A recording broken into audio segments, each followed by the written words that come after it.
Subhanahu va taolo umraga, hajlikka jo'nayotgan insonga oyat Alloh taolo nima deyapti? Fatazawwadu fa inna khayra zadi taqwa. O'zingizga oziq oling bu hojilik safarida, umra safarida. Albatta oziqlarning eng yaxshisi bu taqvochilik deyapti-da. Shuning uchun ixlos, taqvo duolarimiz bilan borishimiz kerak. Alloh taolo har kimnikini qabul qilmaydi. Taqvochiligiga yarasha qabul qiladi-da. Bir oqsoqol shu umraga borar ekanda 70 yil umraga borib, labbayk Allohumma labbayk. Labbayka degan nima degani? Robbim tayyorman. Ro'mol kiyganga, namoz o'qiganga, soqol qo'yganga, din bilan yashaganga, Rasulullohga ergashganga, sunnat bilan yashaganga, nima? Sen yoqtirmagan ishlarni tashlaganga, sen yoqtirgan ishlarga erchiganga tayyorman deganda, labbayka degani. Labbayka desa haligi oqsoqol 70 yil borgan oqsoqol. La maqbula labbayka. Seni labbaykan qabul emas degan ovoz kelar ekanda o'zim osmondan.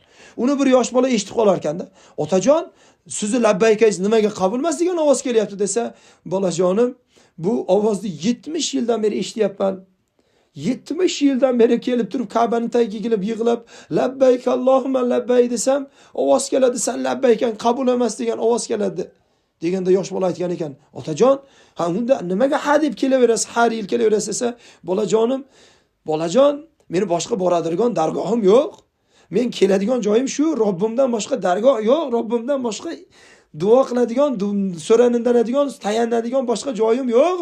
Men shuning uchun labbaykan qabul emas desa ham kelaveraman deganda osmondan nido kelgan ekan. Mana shu labbaykan qabul bo'ldi va shu labbaykanning barokatidan 70 yillik labbaykangni biz qabul qildik degan osmondan nido kelgan ekan. Demak, bir onalar, biz boradigan dargohimiz shu ekan. Boradigan dargohimiz Allohning nazdi ekan, tavba ekan, Alloh oxirat ekan.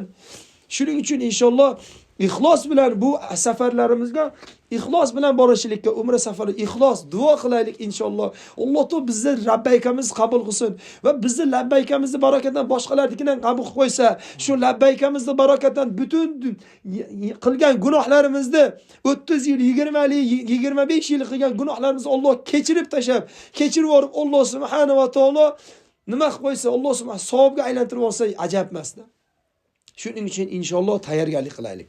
Umra safariga tayyorgarlik qilamiz. Tayyorgarlikda eng yaxshisi nima ekan? Taqvochilik ekanda.